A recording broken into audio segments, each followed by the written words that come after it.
ওই ছোট্ট ঘরটার মধ্যে কি যে শান্তি। আর আমরা তো আসলে দিন শেষে সবাই ঘরেই ফিরি, ঘরেই আশ্রয় নেই।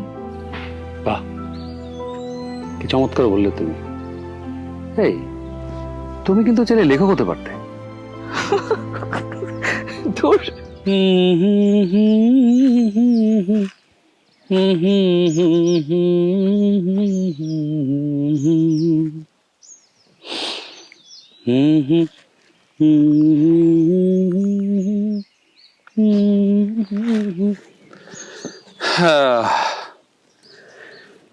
কি ব্যাপার, তোমার মুখটা এরকম গম্ভীর লাগছে কেন? আমি কিছু করেছি বলে তো মনে পড়ে না। আরে না, তুমি আবার কি করবে, ওরকম সিরিয়াস কিছু না। আমি ভাবছিলাম ওই মেয়েটার কথা। মেয়ে? কোন মেয়ে? আরে ওই যে গতকাল রাতে পরিচয় হলো না, নূপুর। ও হ্যাঁ হ্যাঁ, কিন্তু ঘটনাটা কি বলো তো? আর ওই ভদ্রলোক এরকম চালাচ্ছিল কেন? ওই ভদ্রলোক ওর হাজব্যান্ড, ওরা দুজনেই ব্যারিস্টার। ও তাই নাকি? হুম, এই বয়সেই? অল্প বয়সেই বিয়ে করে ফেলেছে। কিন্তু একটা অ্যাক্সিডেন্টের পর ছেলেটার এই অবস্থা। আহা, তাহলে তো খুবই দুঃখজনক। হ্যাঁ সেটাই। আমি ভাবছি মেয়েটির কথা। মেয়েটা দেখতে যেরকম সুন্দর, ঠিক তেমনি দায়িত্বশীল। তোমার মতো? একদমই না, আমি অত ভালো না। তুমি আমার সবকিছুতে ভালো দেখো, তাই এরকম মনে হয় তোমার। কি জানি, হবে হয়তো।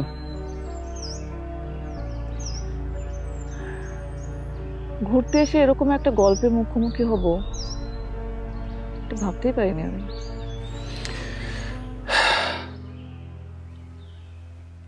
কুসুমে কুসুমে চরণ চিহ্ন দিয়ে যা, শেষে দাও মুছে ওহে চঞ্চল, বেলা না যেতে খেলা কেন তব যায় ঘুচে। হা, কুসুমে কুসুমে চরণ চিহ্ন দিয়ে যা। বাহ, তোমার কণ্ঠে এই গানটা বেশ লাগে।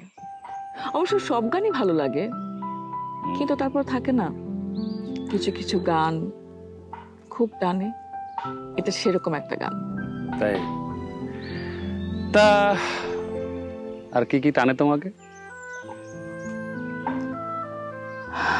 সব, এই তুমি, বাবা মা, পরিবার, আমার ক্লাসরুম, স্টুডেন্ট, এই প্রকৃতি, আমাদের ঘর, সব।